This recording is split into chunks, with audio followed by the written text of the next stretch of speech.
I get all my information, of course, from TMZ. See TMZ yesterday, and there's Artie Lange outside of a famous Hollywood restaurant with folks that I know that helped put on this show, and I go, wow, must be something there.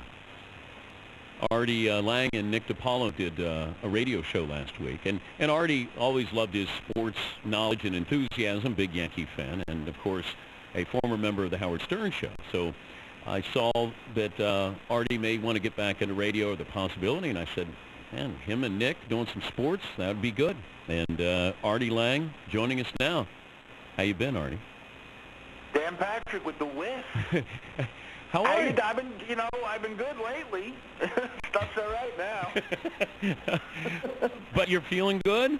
Yeah, I do. I feel great. I feel like a new person, which, I definitely needed some repairs for a long time. But I feel fantastic. At what point did you say, I think I'm now ready to get on with my life or do something, get back into radio? Was there a moment where you said, all right, I feel pretty good now?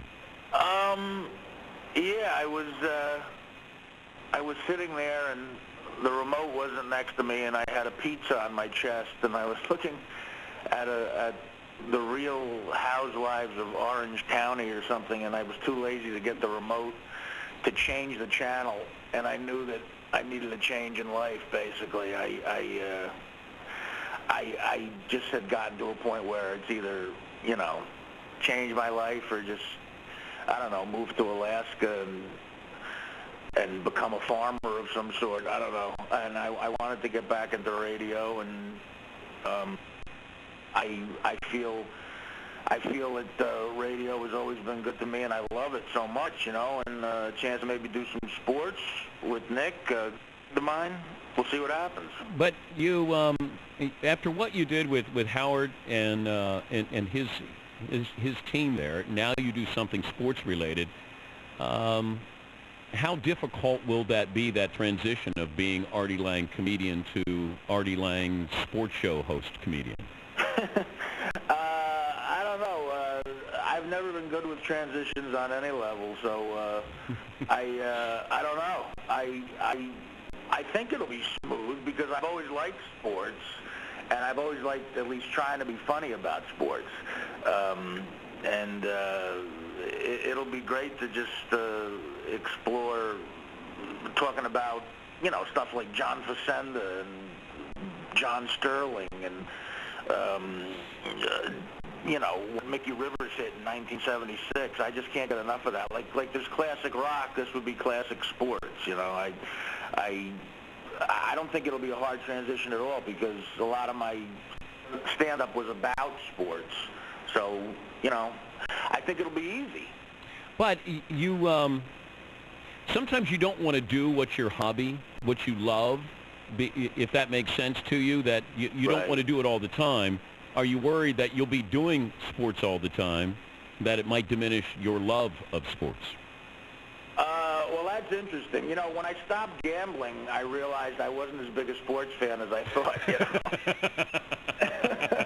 I remember, in the old days, sitting at the sports book at the Mirage, where literally you could bet on two kids playing wiffle ball in Minnesota. You could just bet on everything.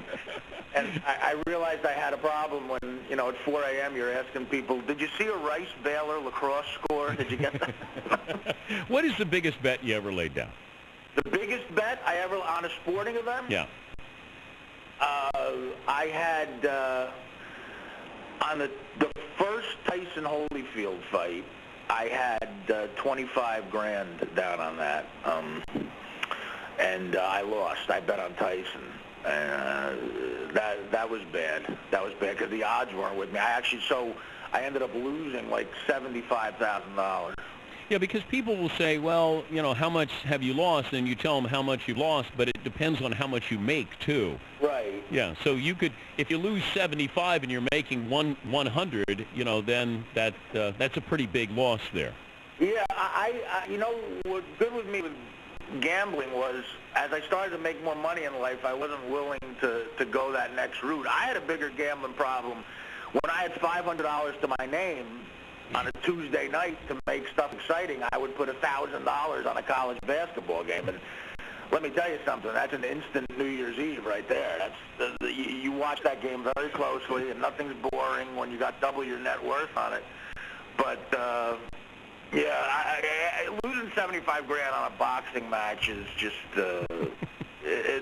that's not a good day. That's not a good day. He's Artie Lange, a former member of Howard Stern Show, and looks like setting out to do some sport. Have you agreed to do sports talk radio? Well, there's no deal in place. I'm talking with some very nice people. Nick and I, they gave Nick and I a chance to do a test show together, I think. And is it radio and TV? I don't know. I think that they would love that to be the case eventually. I think it would start off as just radio, and then I'd have to do a bunch of sit-ups before we could get into any television. I want to be TV ready, Dan. You know me. Oh, I know that. Yeah, I like to look good on TV. Okay, who's your first sports talk show guest? I want to interview the kid who played Ahmad in the first Bad News Bears. I want to see what he's doing. And I told them that, and obviously that would be blockbuster ratings. But I want to interview Tanner, all the guys from the first Bad News Bears. I want to see what they're doing. That's honestly what I want to do. When I would listen to the Stern Show, I could always tell Howard, not a big sports fan, but you would always fill in the blanks. Robin would always try to say something, and then you'd always have to correct her. Or Baba Booey would come in, and you guys would talk sports. How tough was it, though? You were the sports guy on the Howard Stern Show. It wasn't tough because Howard can make anything interesting. That's just the talent he has, and he would always put his slant on sports.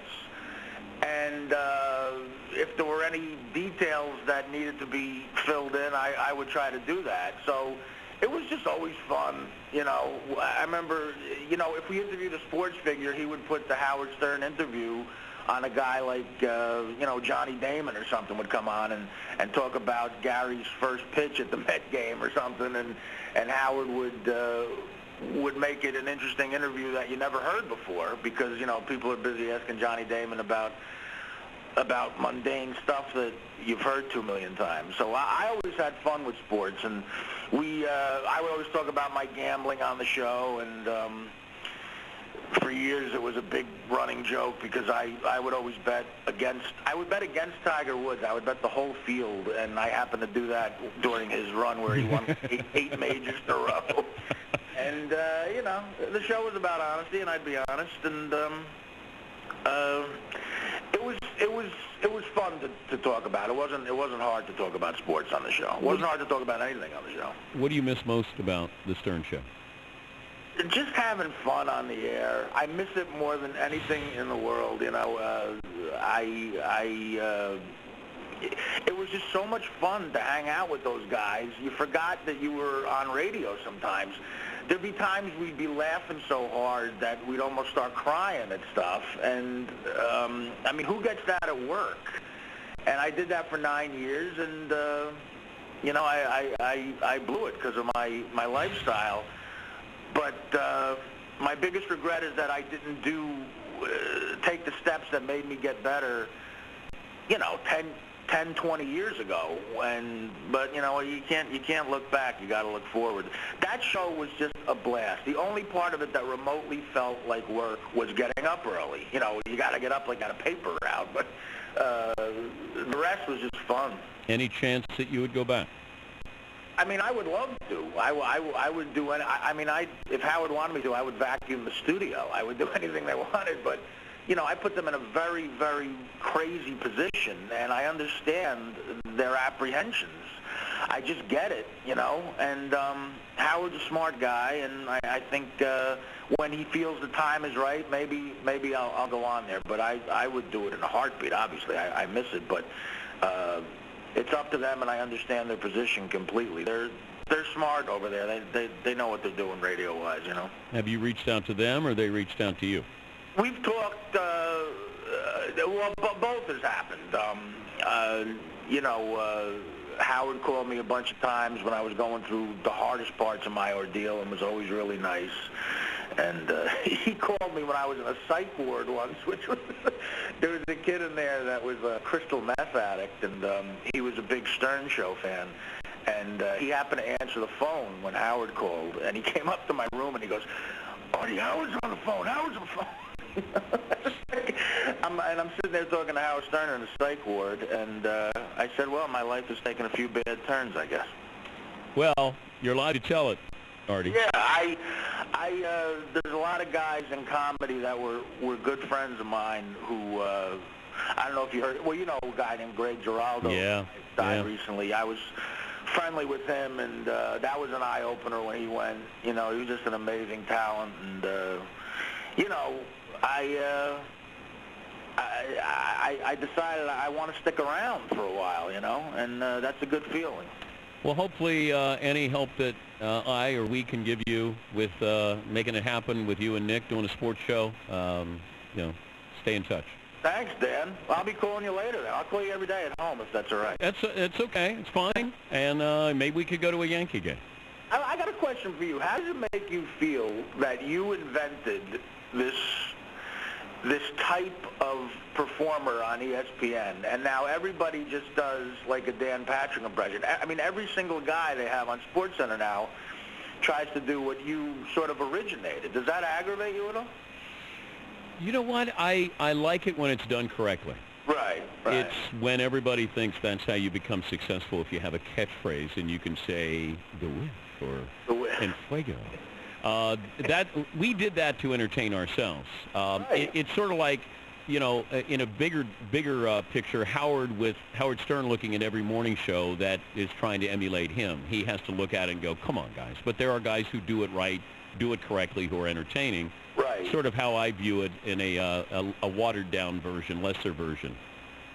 Yeah, it aggravates me when I watch it. I get mad for you. You know? I don't know. I wanted to see how you felt about that, because you are the inventor of that, my friend. And yeah. I know that. There's credit and blame that goes with that, though, Artie. Hey, good luck with things, and great to hear from you. Love hearing the voice again and the laughter. Thank you, Artie. Thanks, Dan. I appreciate the time, man. All right, Artie Lange, former member of Howard Stowe Morning Show. You know what? We'll come back. Talk about that. We'll close up shop, say what's in store on Monday, what we learned, final results, poll questions.